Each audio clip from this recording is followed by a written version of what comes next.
Live from the O'Hara Construction Studio in downtown Jackson. It's the Bart Hawley Show. I'm David Rice, inviting you to join Bart and his guests. From Western School District Superintendent Mike Smida, Emergency Services Physician from Henry Ford Jackson Hospital and IEP Urgent Care, Dr. Jacob Sinkoff. From Ellis Sharp Museum Executive Director Jeremy Frew with Casey Souls. From Sandhill Crane Vineyards, Holly Peterson and Emily Podzinski. And entertainment correspondent Mike Mara.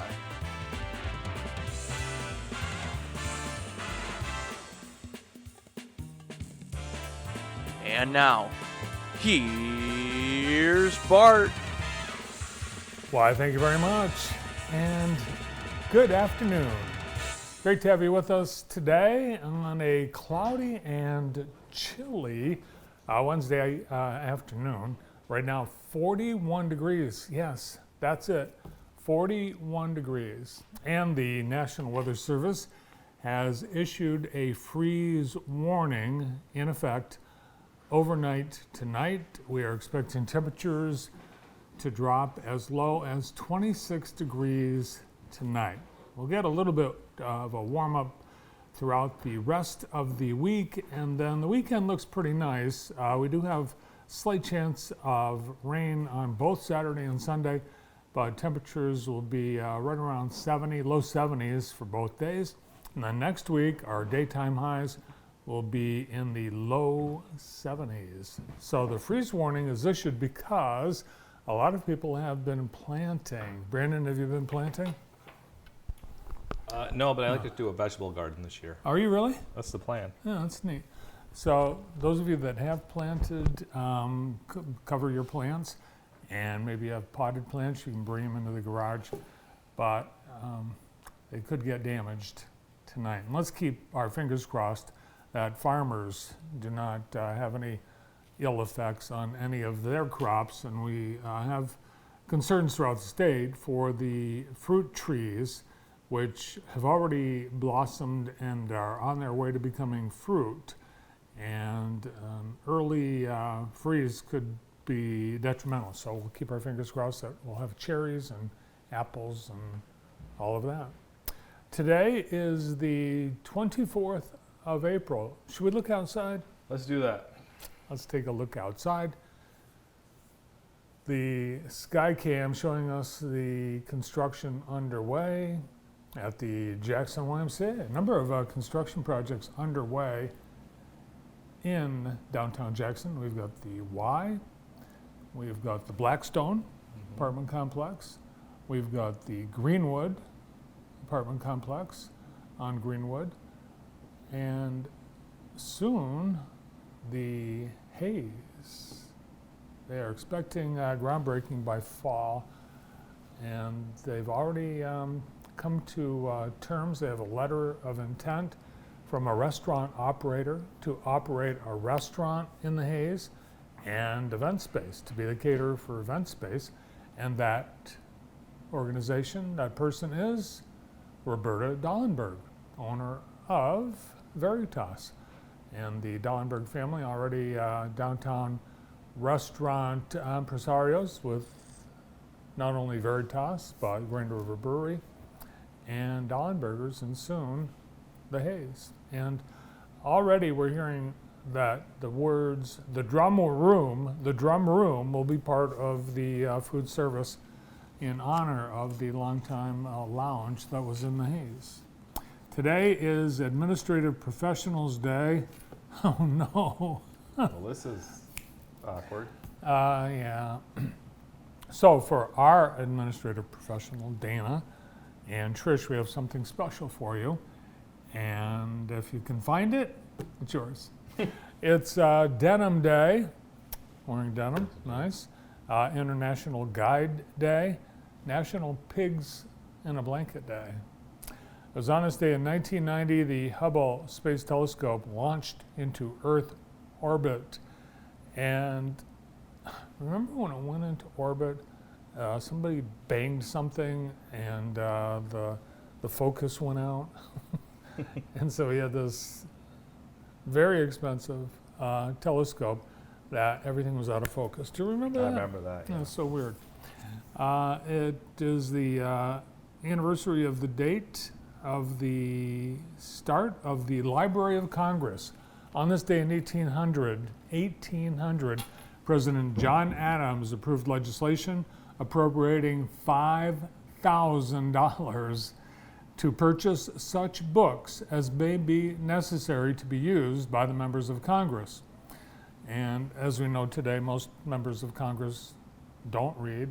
But back then, they thought we need books here in the Library of Congress. And that's why it's called the Library of Congress. It was originally intended to have books for for Congress. So, and guess where they got all the books? London. We didn't have any books. And guess where those books are now, Brandon? Not at the Library of Congress? Not in the Library of Congress. Because 12 years later, the British Army invaded the city of Washington and they burned the Capitol, including the 3,000 volume Library of Congress. All ashes. On this day in 1981, Bill Shoemaker won his 8,000th race, 2,000 more than any of his fellow jockeys. Mhm. He did it with the aid of horses. He was a jockey. And on this day in 2023, China lost its title as the world's most populous nation. The country with the most people in the world stopped being China in 2023, just last year. What country is now the world's most populous country? China is not number one. China is not number one. China. India? India is correct. Is it? All right. Yes, very good. India has 1.4 billion people. Wow. How many people do we have? Somewhere around like Not even close. 350 million. No, nowhere's near. It's estimated that by 2064, India will have 1.7 billion people, a country that, by most observers, is already overcrowded, particularly in their large cities. Now on to Today in the J, brought to you by Experience Jackson. And there is not the Hubble Space Telescope, but it is the Jackson College Space Telescope. And it is staying firmly planted on Earth inside the Astronomical Observatory. The brand new observatory at Jackson College will be in use tonight as students, employees, and the community are invited to come and do some stargazing through the telescope. So just come out to Jackson College. It's free, weather permitting, and it's kind of cloudy right now. Yeah, it is. So hopefully things will clear up, and I think it will, because the forecast with the cold temperatures is due in part to lack of much cloud cover. They are doing this between 8:30 p.m. and 10:30 p.m., so it has to be dark. 8:30 to 10:30 tonight. Come on out and check it out. It's really awesome. You get to go in and see what's up there. Jackson Public Schools kindergarten and Young Fives roundup continues. Got just a couple more of those. What was that? I don't know. Hope everybody's okay. Two things have broken here today. Better than last week, because last week we had, about 8 things break? Yeah, that Yes. storm. A storm. Power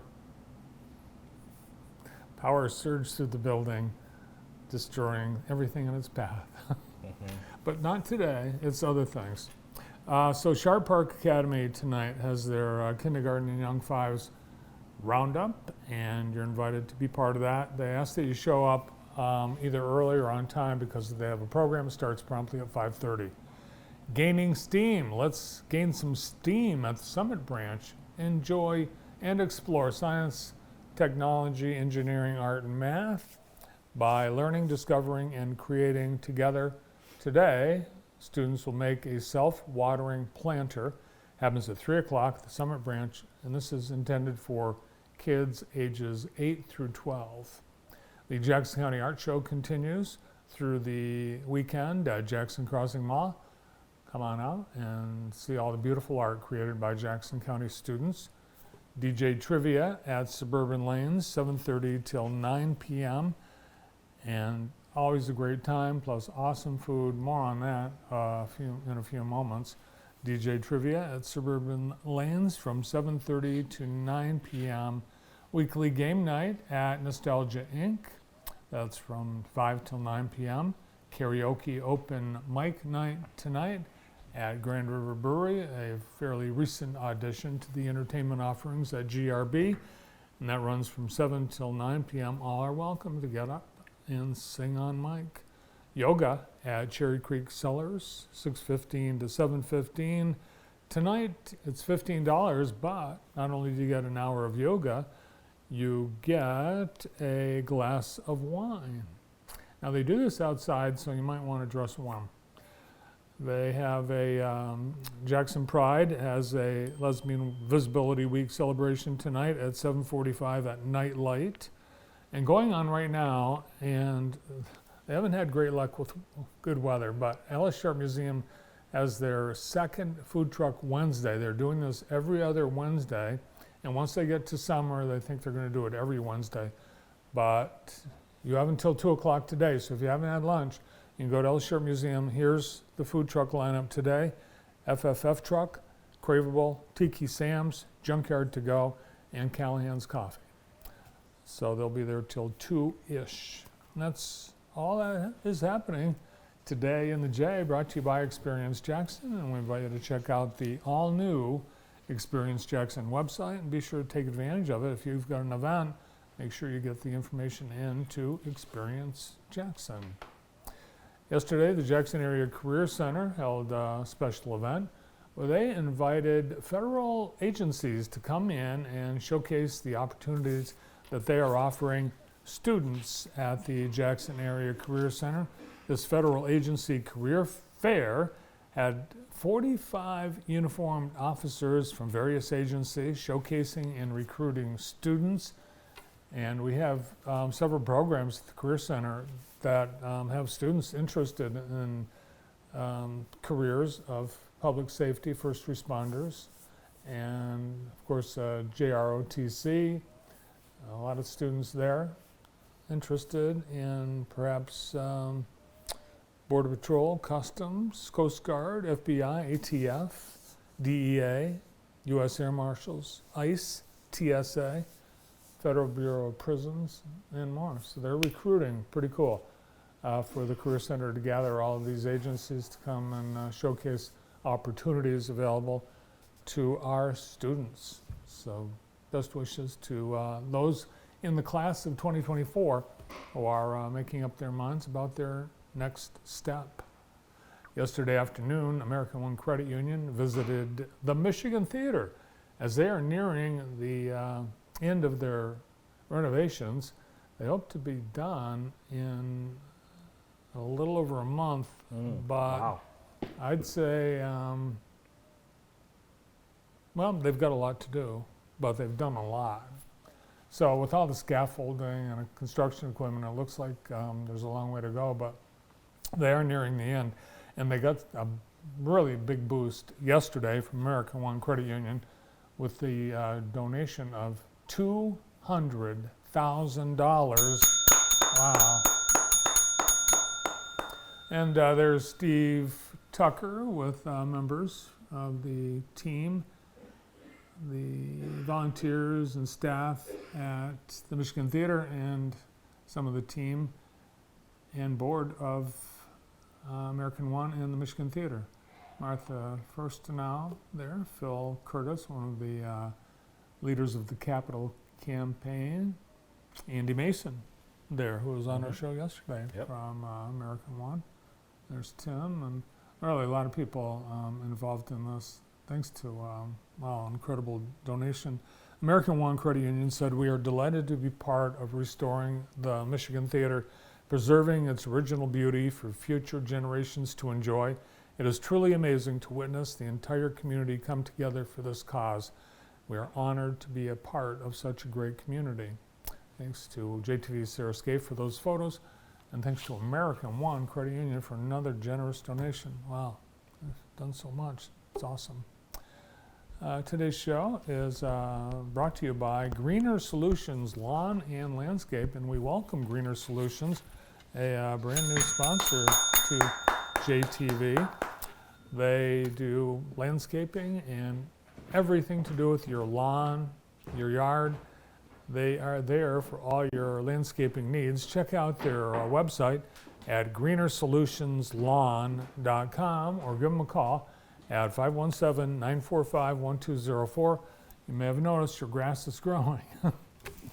And yard work, it's time for yard work to begin, and Greener Solutions can help you out.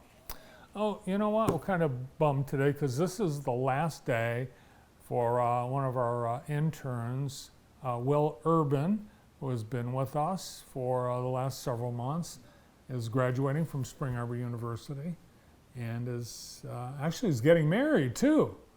Wow. Yes. Yeah, so Will, we've loved having you here. Best wishes on the fun of the next few weeks of graduation season at SAU, and best wishes as you prepare for your wedding and your future. Loved having you here. Thanks for all your help. Great. We always love having students from Spring Arbor University and Jackson College with us. We really, I don't think we do everything we do without them. Well, today on JTV we have a great lineup of guests, starting with Mike Smida, who is the superintendent of Western Schools. And boy, he's been busy the last few days, and we'll hear about all that's going on in Pantherland. Also today, Dr. Jacob Sinkoff from Henry Ford Jackson Hospital and IEP Urgent Care. Ellis Sharp Museum's Jeremy Frew and Casey Souls will be previewing their upcoming events, including Jackson County Free Museum Day. Holly Peterson and Emily Pidzinski will be with us from Sandhill Crane Vineyards. Holly and Emily, they make all the wine. And Mike Mara back with us from Jackson College, and he's got some entertainment suggestions for your viewing pleasure. All this today here on JTV. Thank you for being with us. I appreciate it. We all appreciate it very much. And we get started with Superintendent Smida right after this.